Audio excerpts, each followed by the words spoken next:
Bueno, acá Flavia Mota, canal Códigos del Tiempo, hoy con un personaje muy querido que es Pedro de México, Perro Entonado Blanco, mucha gente ya lo conoce. Pedro está en el movimiento de las 13 lunas de hace muchos años, estuvo acompañando el mensajero en momentos específicos de toda la trayectoria, así que bienvenido Pedro, muchas gracias de estar acá con nosotros. Nos encantaría que nos cuente un poco cómo llegó la información a vos, cómo fueron los primeros momentos, el contacto con las 13 lunas y cómo después se fue desdoblando todo tu camino, tu recorrido, ¿no? Con todo lo de la profecía del Telectonón y ese, como que sos uno de los testigos de ese momento y, y está muy bueno que nos cuente así con sus palabras, porque cada vez que entramos en una entrevista, como que entramos en un túnel del tiempo y empezamos a revivir todo ese momento, y es muy intenso, muy lindo. O sea, bueno, contanos un poco. Gracias. Y la que hermanos, les habla Perro Entonado Blanco, 1570.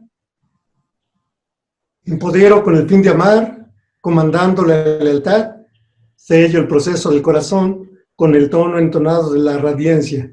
Me guía el poder del sinfín. Este es un decreto del libro del King que corresponde al 1570 del Perro Entonado Blanco. Para mí es un gusto enorme el que la familia galáctica sigamos conectados a través de las conexiones de telepatía que hemos aprendido a través de nuestro maestro Balún Botán. Él tuve el privilegio de conocerlo de una forma muy especial porque nos encontramos en Palenque, Chiapas. Allí fue donde nos reconocimos nuevamente en este tiempo mecánico, en esta era, para continuar con una misión ancestral y cósmica que nos demandaba en ese momento hacer un alto en la humanidad para saber que teníamos la oportunidad de seguir trabajando como nuestros ancestros lo habían esperado y profetizado. Cumplimos una misión muy importante a través de ir acompañando a Balún Botán con diferentes de los miembros del movimiento de las 13 lunas. Yo estuve desde el año de 1976, tuve el contacto por primera ocasión con la ley del tiempo a través de que cuando era pequeño vi un artículo de periódico en donde se relataba sobre todo los elementos que componían la tumba de Pacal Botán. Estaba en casa, aquí en México, y de repente vi el artículo, me di cuenta de que había muchos objetos que tenían una razón numérica, como por ejemplo las cuentas del personaje Pacal Botán que él había usado, algunos de los elementos de jade que componían ese, digamos, ese acompañamiento en su tumba, y entonces yo solo dije a mí mismo, yo estuve ahí. Esa fue una convicción de reactivar nuevamente una memoria. En ese mismo año de 1976, José Argüelles había ido a Palenque, Chiapas, y ese día que él había ido a Palenque, Chiapas, yo había ido simultáneamente con mi familia. Entonces iba bajando de la tumba de Pacal Botán, el templo de las inscripciones en Palenque, Chiapas.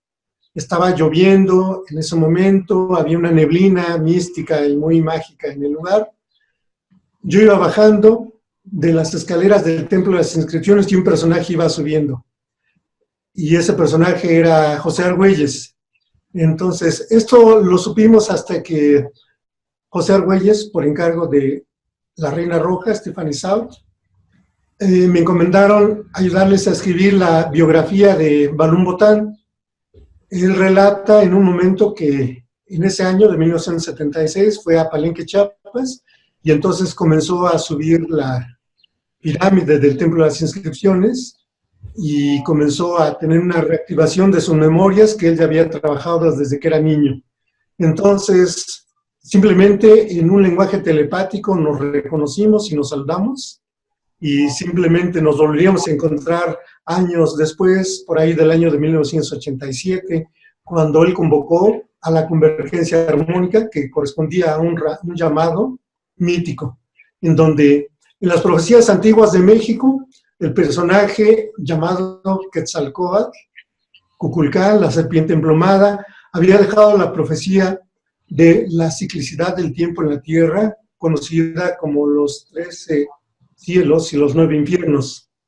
Y entonces, en el tiempo en que Quetzalcóatl dejó esa profecía, la culminación de los 9 infiernos terminaba precisamente en el año de 1987, tiempo en el cual habría de ocurrir una dispensación en el tiempo mecánico de la Tierra, para hacer un alto y revertir el efecto de destrucción de la humanidad, o lo que es lo mismo, como en otras tradiciones se conoce, como el Armagedón.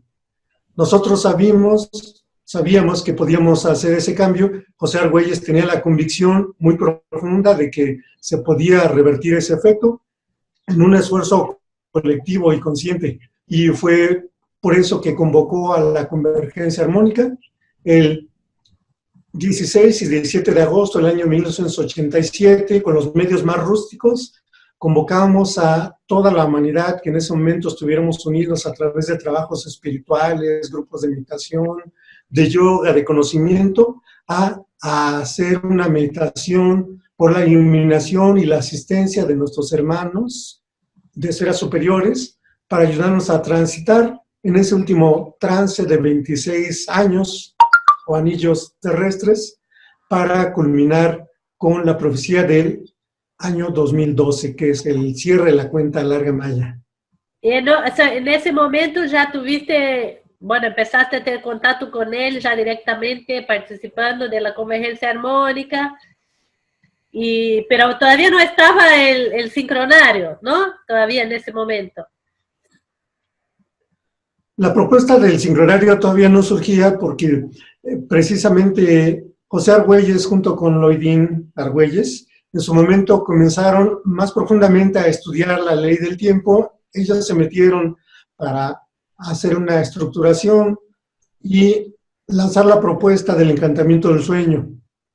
Aquí en México comenzamos a apoyar precisamente la difusión del conocimiento de José Argüelles, porque él estuvo aquí en México participando con diferentes grupos, exponiéndoles inclusive a autoridades del gobierno de México para hacerles saber del tiempo que venía. Entonces, los primeros sincronarios que se generaron aquí eran rústicos, simplemente era una plantilla de 28 días, 28 quines, que ahora ya sabemos que es esta frecuencia, y él comenzó a hacer la propuesta para que empezáramos a difundir el sincronario galáctico. Las primeras ediciones de este sincronario las logramos hacer gratuitas. Empresas privadas de México se entusiasmaron porque vieron que era como un impulso a la cultura antigua mexicana. Esa fue la primera propuesta que hicimos, y posteriormente comenzamos a estructurar un sincronario que, obviamente, con la asistencia de Balún Botán, de José Argüelles, nos fue nutriendo esta información. Y después, entonces, cuando llegó, esto es una curiosidad de mucha gente, ¿no? Porque cuando llegó el encantamiento del sueño, con la cajita y cómo se formó eso, y la gente empezó a aprender a sacar los quines, era una cosa difícil, ¿no? Porque no era una cosa fácil de se interpretar. Entonces, ¿ustedes fueron como que los primeros que agarraron esas cajitas? Sí, el kit del encantamiento del sueño fue formulado como una herramienta básica de la ciencia cuatridimensional o tetradimensional. Fundamentalmente, esa cajita o kit del encantamiento del sueño consistía en hacer saber cuál era la propuesta de adoptar una cuenta natural, como en este caso la cuenta ancestral maya, a través de la utilización de las 13 lunas de 28 días y comenzando a conocer los 20 quines o sellos mayas como códigos de bioinformación. En ese momento era algo innovador para el mundo entero, aunque en el México antiguo ya se venía trabajando. A raíz de la fusión que hubo, como todos conocemos, de América con las culturas europeas, Bueno, este conocimiento quedó adormecido o suprimido provisionalmente, aunque algunos grupos aún de tradición en México llevan esta cuenta, como es el caso muy particular de nuestros hermanos mayas quiché. Muchos de ellos estuvieron interesados porque en realidad cuando Balún Botán vino a nuevamente reivindicar el conocimiento de los mayas antiguos, fue la primera persona que les dio un lugar en el contexto mundial de dignidad. Y él hizo un trabajo excepcional al saber que el conocimiento de nuestros ancestros era un conocimiento cósmico, galáctico y terrestre. Nuevamente, muchos de los grupos que habían estado escondidos en las selvas, en las montañas, tuvieron el valor de ir revelando poco a poco el conocimiento. Balún Botán, cuando él es reconocido por varios ancianos de la tradición de México, son ellos los que deciden darle el título de Balún Botán, porque hay una controversia muy importante que existe en este punto, porque alguna gente detractora de José Argüelles, precisamente de repente afirman que fue José Argüelles quien se autoimpuso este nombramiento, cuando no fue así. En realidad, estos ancianos de tradición fueron los que en un consejo reconocieron que José Argüelles era el mensajero del nuevo tiempo. Esto es algo muy importante porque quiere decir que tenía el respaldo de la tradición antigua a través del linaje que ellos reconocían en José Argüelles. José Argüelles entonces se vuelve Balún Botán, el cerrador del ciclo, y con toda la trayectoria que él ya venía desarrollando, porque en realidad no había sido solo de ese momento, sino desde que era niño él ya tenía la preparación. José Argüelles tiene una nacionalidad mexicana norteamericana. Sí. Es decir, él es concebido en México y su madre y su padre en ese momento deciden moverse provisionalmente a Estados Unidos porque la mamá de José Argüelles tenía la intención de que José Argüelles tuviera una proyección más trascendente en el ámbito de este momento histórico. Ella pensaba muy seriamente que Balún Botán o José Argüelles algún día iba a ser presidente de los Estados Unidos. Sí. Esto José Argüelles lo comentó y entonces dijo, bueno, si en un momento dado yo sé que José, porque él veía esas cualidades en José, va a tener una trascendencia importante para el mundo, entonces creo que le convendría más que naciera en Estados Unidos y ella se movió a Estados Unidos. Pero José Argüelles pudo nacer, de hecho, en México. Por eso él no necesitaba pasaporte o visa cuando ingresaba a México o a Estados Unidos, o sea, tenía esta gran facilidad. Sí, muy bien. Y después, cuando empezaron las traducciones, y bueno, cuando empezó el momento de llegar la profecía del Telectonón, que ellos vinieron de Hawái para México, vos también lo acompañaste en ese momento, ¿no? Intenso. Fue un momento muy especial porque José Argüelles Balún Botán estuvo una temporada en México en unas montañas mágicas que se llaman Tepoztlán. Es una tierra mítica donde existe un centro ceremonial y es muy próximo al lugar donde nace Quetzalcóatl. Él estuvo en estas montañas meditando y recibió la profecía del Telectonón. Esta profecía del Telectonón que anunciaba que la humanidad estábamos listos para abrir los túneles del tiempo, cosa que aún está vigente.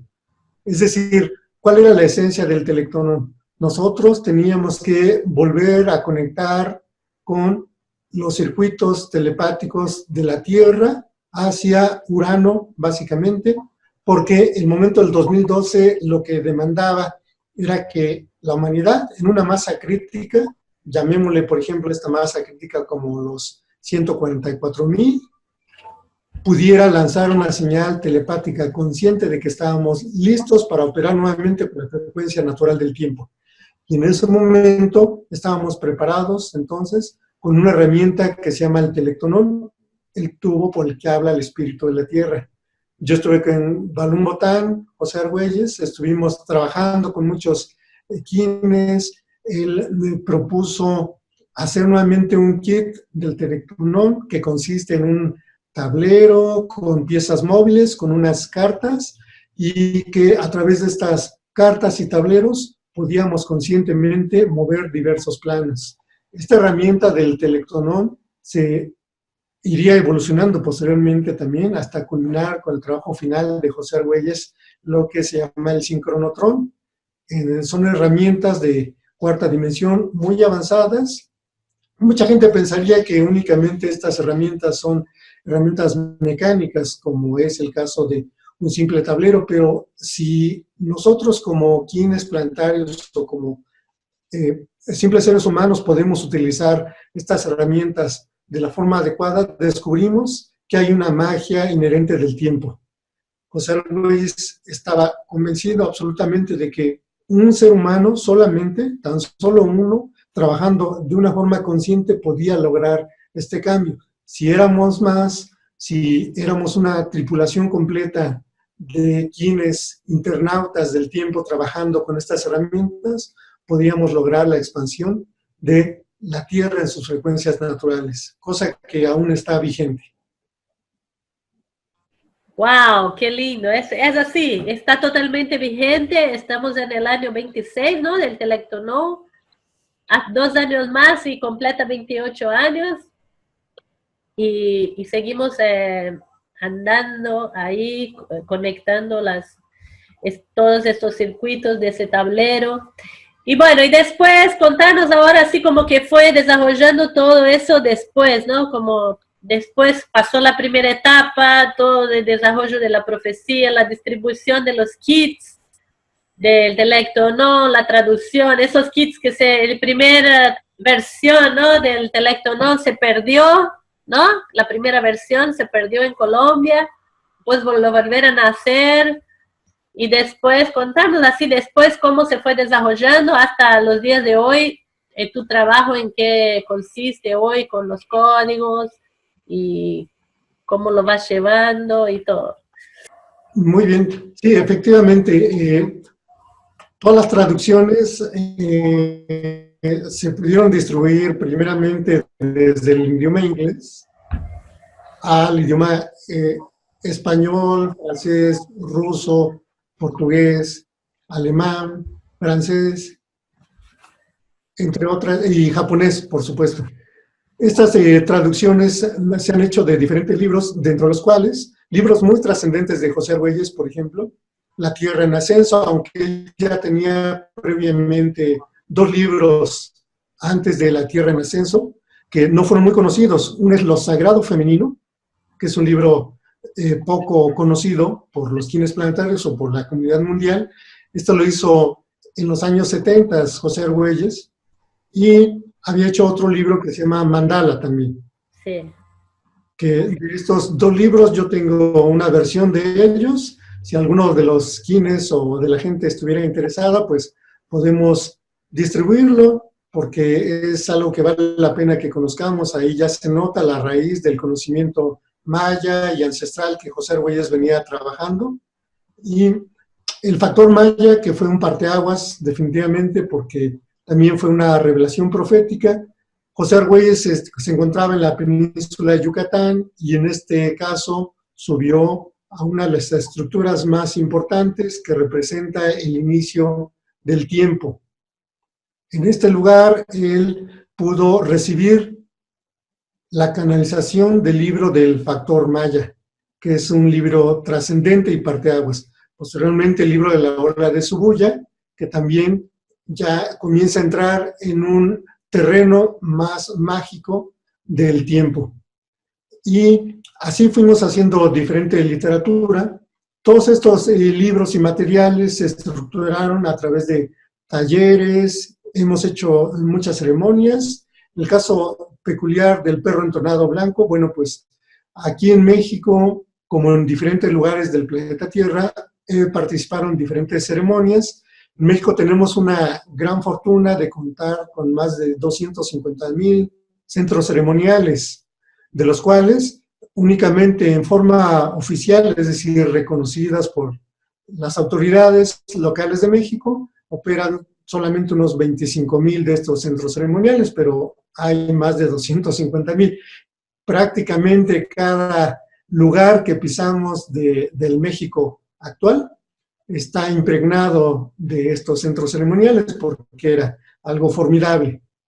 Entonces, mi trabajo en este momento consiste en seguir difundiendo la ley del tiempo para todos los quienes, tanto de México como el planeta Tierra, y continuamos haciendo talleres desde la parte básica del encantamiento del sueño, haciendo talleres más avanzados del telectonón, el 7 al 7, las tablas del tiempo, los señores del tiempo, sincronotrón, el I Ching, bueno, en fin, crónicas de la historia cósmica. Es un trabajo formidable, en realidad todo esto define una disciplina muy grande que José Argüelles tenía y una entrega pues, formidable a través de su inteligencia cósmica y galáctica. En el caso también de muchos quienes que transitan por México, pues cuando vienen aquí, pues tenemos el gusto de llevarlos simplemente a lugares tan emblemáticos de la profecía de la ley del tiempo, como es el caso de Teotihuacán, Xochicalco, Tula, Palenque y tantos otros lugares que son muy importantes y muy especiales para la ley del tiempo. Pero no únicamente es la cuestión que nos quedemos con una idea de que en México es el único lugar, como si fuera la meca del conocimiento. Es decir, cuando nosotros hemos estudiado la ley del tiempo, sabemos que ser maya no es una cuestión local o racial o simplemente de un grupo étnico. Nosotros somos, por convicción y por conciencia, mayas galácticos. Es decir, es una cosa sorprendente que hemos ido a la parte norte de Rusia, y en el Altai, Himalaya, tenemos quienes que son mayas auténticos, y ellos mismos se reconocen y dicen, yo soy un maya galáctico. Eso es algo fascinante porque, es decir, asumen que el tiempo efectivamente tiene este modo de conectarnos a la cuarta dimensión y a dimensiones superiores. Exactamente. Y, por ejemplo, para la gente que está llegando ahora, ¿no? Hay muchos quienes que están despertando ahora, que ya pasó el momento donde las herramientas ya están disponibles, pasó el momento, bueno, Evalun Botano está más con nosotros en este plan. Gente que no se conectó con la información de la manera que conectaste vos, yo y otras personas que tuvieron la oportunidad de estar más cercana, más presente de su vida, pero que están llegando ahora y su despertar es igual, como que les toca profundamente su alma y tienen esta aspiración, se sienten también mayas galácticos, y a esa gente me gustaría que vos, desde su ancianidad, ¿no? Desde que sos así, hace tanto que está con eso, para la gente nueva, ¿qué podría decir para que la gente que está llegando ahora? ¿Por dónde empiezan? ¿Déjanse fluir? ¿Cómo sería el consejo tuyo para ellos? Por supuesto. Bueno, yo los invitaría a todos estos quienes nuevos, esta gente que está acercándose o que le llama la atención el tener acceso a este conocimiento ancestral, que se den la oportunidad de volver a ser niños espontáneos, porque tenemos el Kinder Galáctico. En el Kinder Galáctico ellos aprenden a navegar en el tiempo y en la magia de la sincronía. La magia de la sincronía quiere decir que mientras nosotros nos acercamos a estos nuevos códigos, nuestro código genético cobra un nuevo sentido, la naturaleza con la cual convivimos vuelve a ser nuestra amiga y podemos tener una comunidad más armónica con el medio. También debemos entender que al conocer los conocimientos mayas galácticos que están funcionando y operando actualmente, podemos reconocer que la verdadera naturaleza del ser humano es su cuerpo de luz. Este cuerpo de luz es más auténtico, más verdadero que el mundo material que actualmente avanza apabullantemente, porque si bien es cierto que vivimos en un mundo material donde se requiere de órdenes como el dinero, la materia, toda la tecnología que actualmente nos está rodeando, podemos descubrir que en realidad dentro de nosotros tenemos una tecnología telepática, tenemos una capacidad espiritual, una fortuna de poder crear con nuestros sueños, con nuestra mente, y saber que estamos listos y preparados para abrirnos a mayores niveles de conciencia. Cada vez la ciencia se acerca a fronteras más interesantes de la existencia, como el hecho de saber que estamos a un paso de, oficialmente esta palabra siempre la vamos a enfatizar, podemos reconocer que hay una comunidad de vida en el cosmos que aguarda nuevamente que la humanidad esté preparada para abrirse. Pero si entre nosotros no podemos tener esta convivencia, es difícil que nos podamos abrir a otras inteligencias. Por otra parte, la constante del universo es la abundancia, y si bien es cierto que el momento actual nos dice lo contrario, que la economía promueve la escasez de los bienes y de la materia y del dinero, es un medio para simplemente ir frenándonos, pero en realidad podemos crear muchas otras cosas con estas herramientas. Es decir, yo les invitaría a que conozcan y que se den cuenta que podemos vivir cada día en un orden sagrado y mágico. Es un orden que nos va a llevar a conocer nuestra verdadera naturaleza. ¡Wow! ¡Qué hermoso! Muchas gracias, Pedro.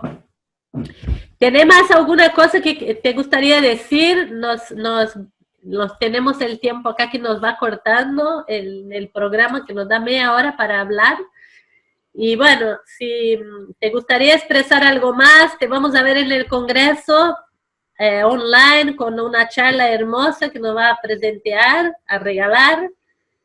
Y nos vamos despidiendo en ese momento de la entrevista. Si te gustaría decir algo más.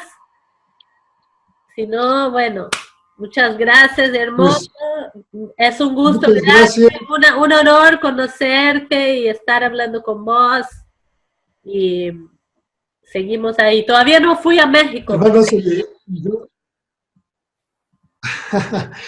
Tienes que venir, así como todos los quienes son bienvenidos, para que aquí conozcamos de viva fuente mucho de lo que estamos comentando a través del conocimiento sagrado de nuestros hermanos mayas. Yo los saludo a todos, los bendigo, me honra ser parte de esta misión con la tierra, con todos nuestros hermanos que estamos participando por despertar nuevamente el orden sagrado en la tierra.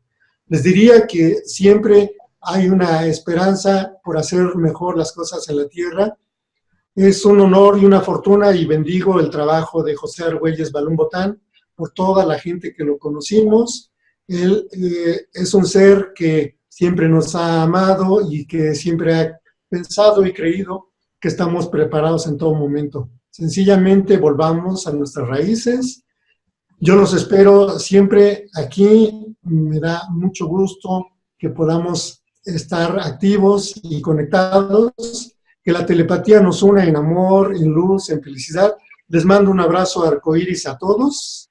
Nila Kech, como dicen nuestros hermanos. Alaquín. Yo soy otro tú, yo soy tu esencia. Alaquín. Estamos en comunicación. Nos vemos en las subullas, nos encontramos en los sueños para seguir tejiendo la magia. ¡Wow! Muchas gracias, Nila Kech. Muchas gracias. Nila Kech, hermanos, hasta siempre.